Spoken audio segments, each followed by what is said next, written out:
Assalamualaikum warahmatullahi wabarakatuh. Selamat bertemu kembali.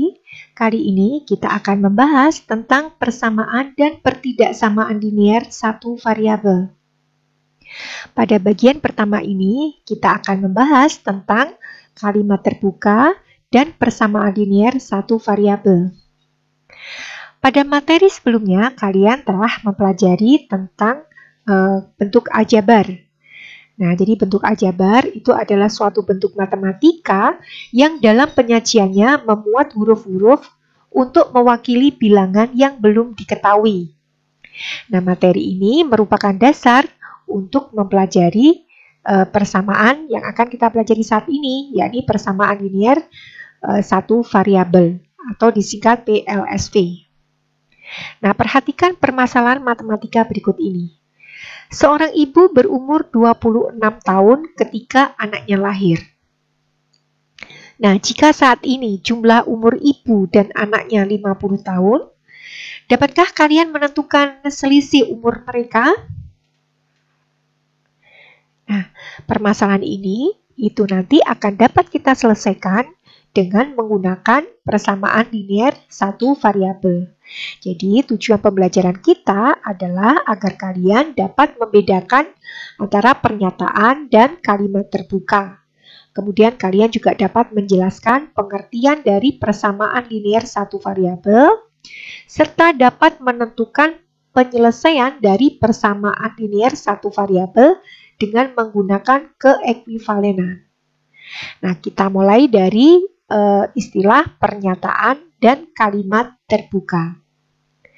Nah, perhatikan kalimat-kalimat berikut ini. Bandung dan Malang itu berada di Pulau Jawa. Kemudian kalimat yang kedua, 4 ditambah 5 lebih dari 7. Nah, kedua kalimat ini itu adalah kalimat yang bernilai benar. Ya, jadi kita akan tahu ya bahwa Bandung dan Malang itu kan berada di Pulau Jawa dan ini memang benar. Kemudian 4 ditambah 5 itu kan hasilnya 9. Dan 9 itu lebih dari 7. Jadi ini juga benar. Nah, berarti kedua kalimat ini itu adalah kalimat yang bernilai benar. Karena kan memang setiap orang mengakui dari kebenaran dari kalimat-kalimat tersebut. Nah, sekarang perhatikan kalimat selanjutnya ini. Tidak ada bilangan cacah yang kurang dari 1. Kemudian kalimat selanjutnya, 3 kali negatif 5 itu hasilnya 15. Nah, kedua kalimat ini itu bernilai salah. Nah, kalau kita lihat, di sini dikatakan tidak ada bilangan cacah yang kurang dari 1. Nah, padahal bilangan cacah itu kan mulainya 0 ya. Nah, berarti kan tidak benar. Kalau dikatakan bahwa tidak ada bilangan cacah yang kurang dari 1, padahal kan ada, yakni 0. Kemudian 3 kali negatif 5, harusnya kan negatif 15. Di sini kan dijawab 15. Berarti kedua kalimat ini itu adalah kalimat yang bernilai salah. Ya, karena setiap orang pasti tidak sependapat dengan kalimat tersebut. Nah, kalimat-kalimat di atas itu disebut dengan pernyataan. Jadi semua kalimat di atas, jadi 4 kalimat tadi, itu disebut dengan pernyataan. Jadi pernyataan itu adalah kalimat yang sudah dapat ditentukan nilai kebenarannya. Jadi nilai kebenarannya bisa salah, bisa juga benar. Jadi sekali lagi, pernyataan itu adalah kalimat yang sudah dapat ditentukan nilai kebenarannya. Kemudian ada istilah kalimat terbuka. Jadi kalimat terbuka adalah kalimat yang belum dapat ditentukan nilai kebenarannya. Jadi contohnya, suatu bilangan jika dikalikan 3, hasilnya adalah 9. Kemudian ada lagi 8 dikurangi X sama dengan 6. Nah, pada kalimat yang pertama, yakni suatu bilangan jika dikalikan 3, hasilnya adalah 9. Nah, jika bilangan tersebut adalah 3, maka kalimat tersebut akan jadi bernilai benar. kalau diganti 3 bilangannya. Tapi jika bilangan tersebut diganti dengan bilangan yang selain 3, maka kalimat tersebut akan bernilai salah. Nah, kalimat itu tadi kan dalam bentuk bahasa Indonesia ya, dalam kalimat ya. Itu kalau kita tulis dalam kalimat matematika kan jadi 3x sama dengan 9. Nah, sama juga dengan kalimat yang kedua ini, 8 dikurangi x sama dengan 6. Nah, jika x-nya ini diganti dengan 2, maka kalimat tersebut akan bernilai benar. Tapi jika nilai x-nya diganti 4, maka kalimat tersebut akan bernilai salah. Nah, ciri kalimat terbuka itu adalah kalimat yang memuat variabel. Nah, jadi pada kalimat terbuka seperti 8 dikurangi x sama dengan 6 ini, itu tadi akan bernilai benar jika nilai x-nya diganti dengan 2. Nah, bilangan 2 ini itu disebut dengan penyelesaian. Ya, karena membuat 8 dikurangi x sama dengan 6 ini menjadi bernilai benar. Nah, sekarang kalian bisa membedakan ya, mana suatu kalimat ini dia merupakan pernyataan, apakah suatu kalimat tersebut merupakan pernyataan atau merupakan kalimat terbuka. Jadi kalimat yang merupakan pernyataan itu jika sudah dapat ditentukan nilai kebenarannya. Tapi kalimat terbuka itu adalah kalimat yang belum dapat ditentukan nilai kebenarannya. Jadi kita belum bisa menentukan kalimat ini bernilai benar atau bernilai salah. Nah, sekarang kita lanjutkan ke persamaan linier satu variabel atau disingkat PLSV. Kita mulai dari istilah persamaan. Jadi di sini ada kata-kata persamaan. Jadi persamaan itu adalah kalimat terbuka. Nah, tadi masih ingat ya kalimat terbuka. Jadi kalimat terbuka yang dihubungkan oleh tanda sama dengan pada kedua ruasnya. Kemudian di sini ada lagi selain persamaan ada istilah persamaan linier. Nah, jadi persamaan linier itu adalah persamaan yang variabelnya berpangkat 1. Kemudian kalau persamaan linier satu variabel itu adalah persamaan linier yang hanya memiliki satu variabel. Jadi, kalau kita lihat sekarang contoh-contohnya, ada P ditambah Q sama dengan 11. Kemudian ada juga 7 dikurangi 2X sama dengan 9. Kemudian ada X kuadrat dikurangi 4 sama dengan 21. Dan ada A ditambah 6 lebih dari 8. Nah, 3 kalimat yang pertama, yakni P ditambah Q sama dengan 11, kemudian 7 dikurangi 2X sama dengan 9, dan X kuadrat dikurangi 4 sama dengan 21, itu disebut persamaan. Kenapa? Karena ruas kiri dan ruas kanannya dihubungkan oleh tanda sama dengan. Sedangkan kalau yang terakhir itu disebut bukan persamaan ya, karena tidak menggunakan tanda sama dengan. Dari tiga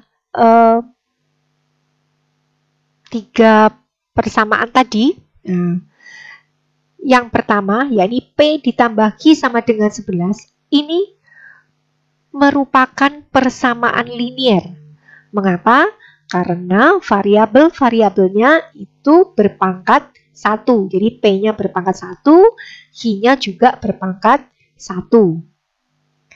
Tapi ini merupakan persamaan linier dua variabel karena memuat dua variabel, yakni variabel P dan variabel Q. Nah, untuk yang kedua, yakni 7 dikurangi 2X sama dengan 9, ini merupakan persamaan linier. Nah, karena variabelnya berpangkat 1, yakni X. Dan ini disebut persamaan linier satu variabel, karena hanya memuat satu variabel, yakni variabel X saja. Dan yang ketiga, ini bukan merupakan persamaan linier, tapi merupakan persamaan kuadrat ya, karena kan variabelnya berpangkat 2. Nah, bentuk umum dari persamaan linear satu variabel itu adalah AX ditambah B sama dengan 0. Dengan A dan B adalah anggota himpunan bilangan real dan A-nya tidak sama dengan 0.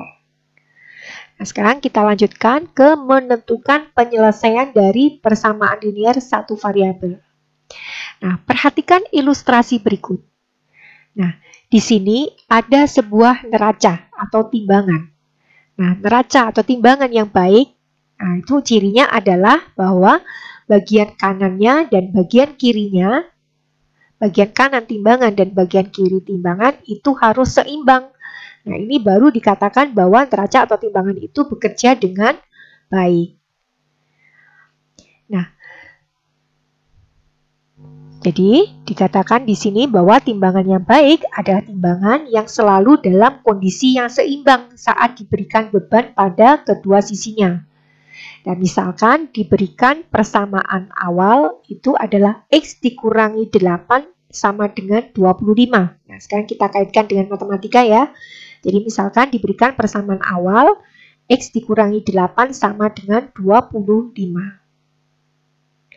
Nah, jadi ruas kirinya itu X dikurangi 8, ruas kanannya 25. Nah, jadi sama dengan, perhatikan seimbang ya antara ruas kiri dengan ruas kanan. Nah, jika ruas kiri kita tambah bebannya, nah kita tambah 8, nah, kita lihat kondisinya, itu terlihat bahwa timbangan akan miring, nah, karena berat yang kiri. Ya, jadi sisi kiri ditambah beban 8, maka kondisi timbangan menjadi tidak seimbang lagi. Ya. Nah, seperti dalam kehidupan nyata, hal ini dapat menimbulkan masalah besar bagi pihak yang menerima hasil penimbangan. Karena kan tidak adil ya, karena kan berat yang bagian kiri. Nah, agar seimbang antara sisi kiri dan sisi kanan timbangan, maka kita harus menambahkan beban yang sama, baik pada ruas kiri maupun pada ruas kanannya. Sehingga kondisi timbangan itu akan menjadi baik lagi, menjadi seimbang. Nah, jadi tadi kalau di bagian kirinya kita tambah 8, kita tambah beban 8, maka yang bagian kanan timbangan itu juga harus ditambah 8. Nah, gitu ya. Nah, jadi pola pikir seperti ini, itu nantilah yang akan kita gunakan untuk menyelesaikan persamaan linear satu variabel.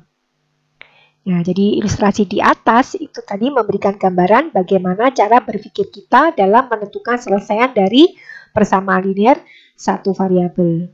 Jadi, jika sisi kiri diberi perlakuan sesuatu ya, nah, maka sisi kanannya juga harus diberi perlakuan yang sama. Begitu pula sebaliknya, jika sisi kanan diberi perlakuan sesuatu, maka sisi kirinya juga harus diberi perlakuan yang sama. Jadi intinya seperti itu.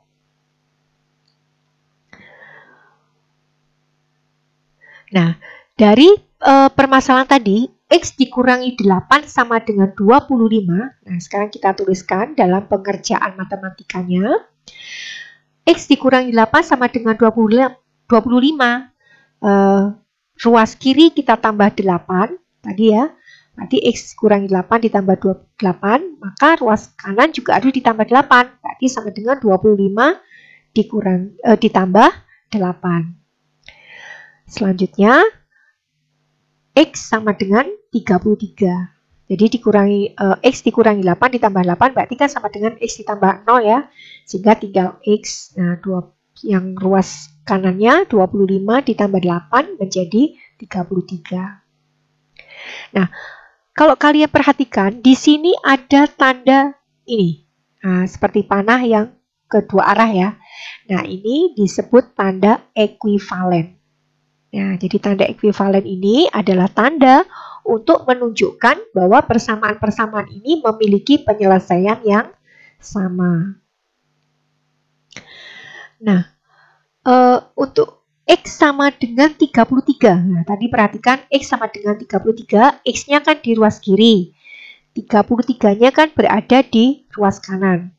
Nah, ruas kiri ini adalah sisi untuk suku yang mengandung variabel. Nah, ini untuk memudahkan kita saja ya dalam pengerjaannya. Jadi, diingat-ingat, untuk ruas kiri itu adalah sisi untuk suku yang mengandung variabel, sedangkan ruas kanan itu untuk sisi untuk suku yang konstanta.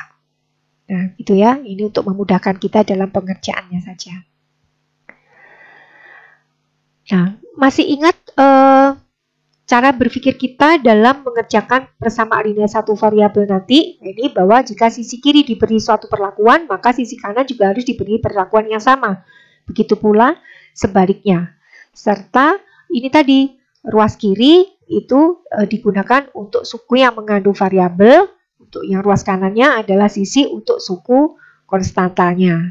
Nah, ini adalah patokan kita ya nanti untuk mengerjakan selanjutnya. Nah, suatu persamaan itu dapat dinyatakan ke dalam persamaan yang ekuivalen itu dengan cara ini. Jadi berdasarkan dua patokan tadi ya, dua patokan di atas tadi. Cara yang pertama adalah menambah atau mengurangi kedua ruas dengan bilangan yang sama.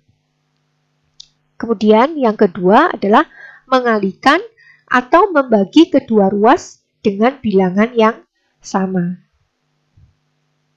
Jadi ketiga hal di atas, jadi 3 kotak yang di atas, nah, itu adalah hal-hal yang harus diingat dalam menyelesaikan suatu persamaan linear satu variabel.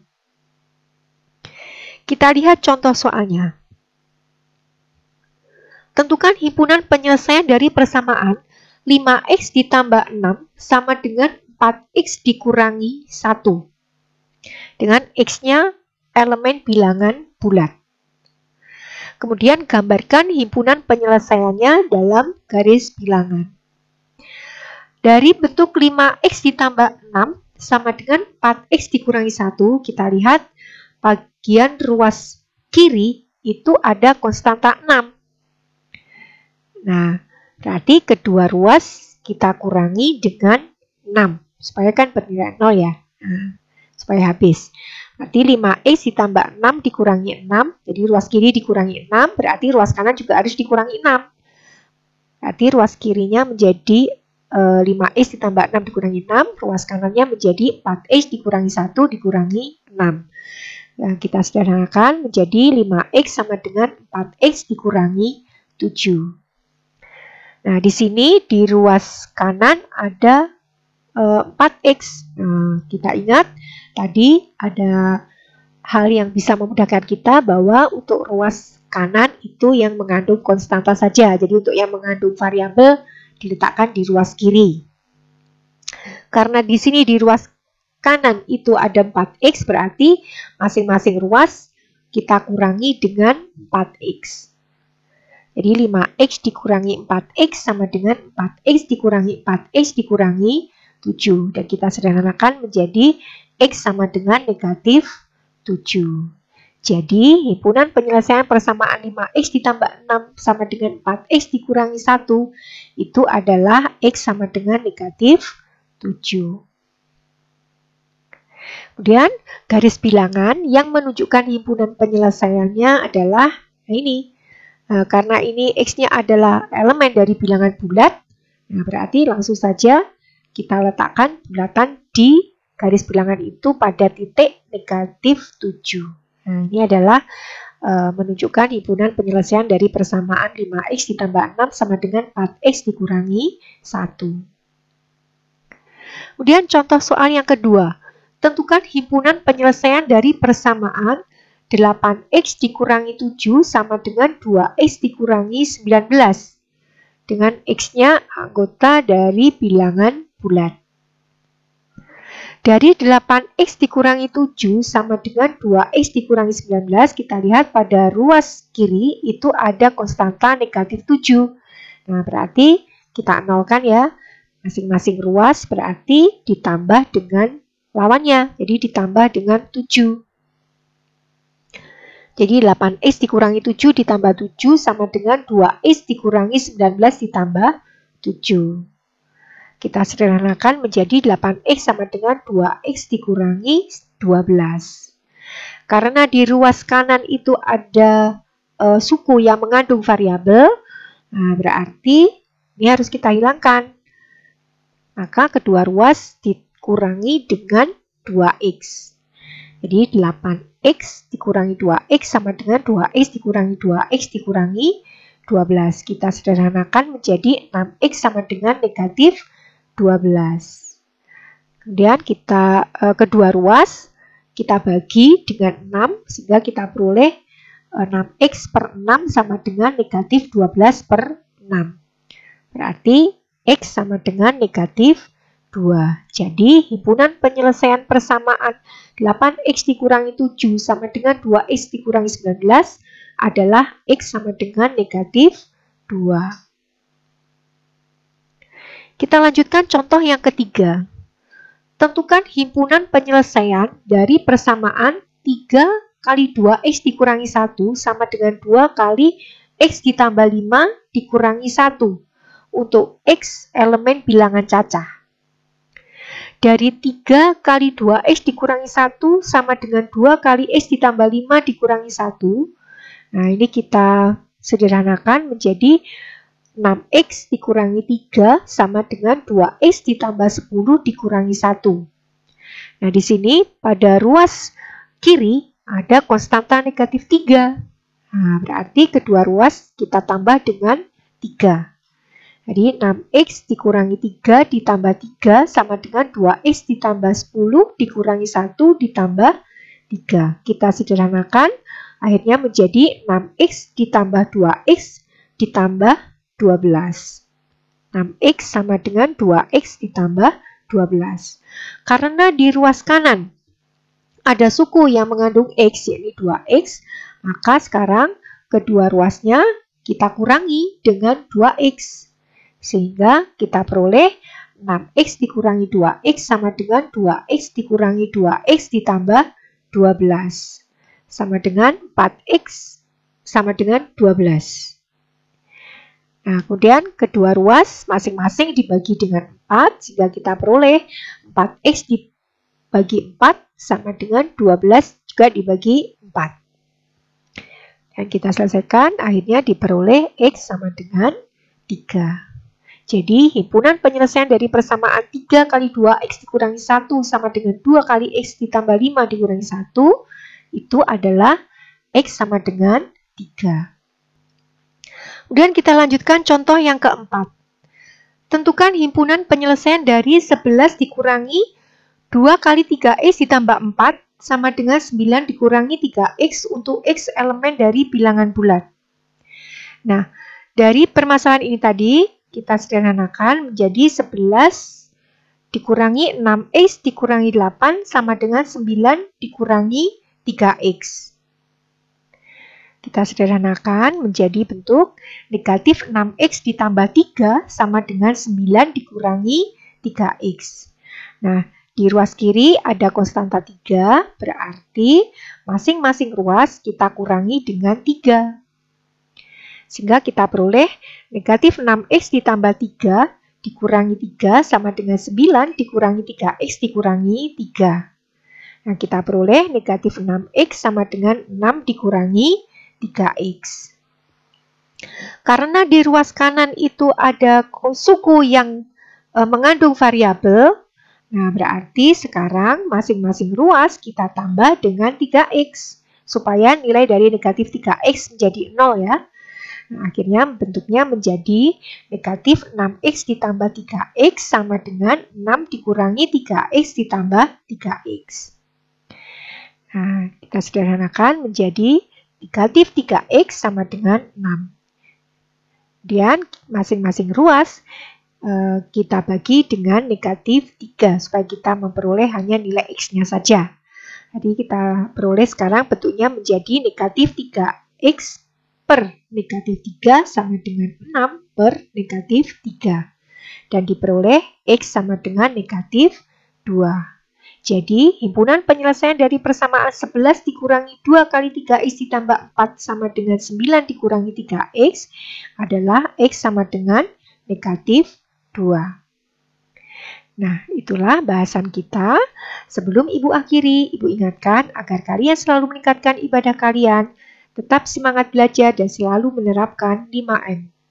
Memakai masker, mencuci tangan dalam sabun dengan air mengalir, menjaga jarak, menjauhi kerumunan, dan mengurangi mobilitas. Wassalamualaikum warahmatullahi wabarakatuh.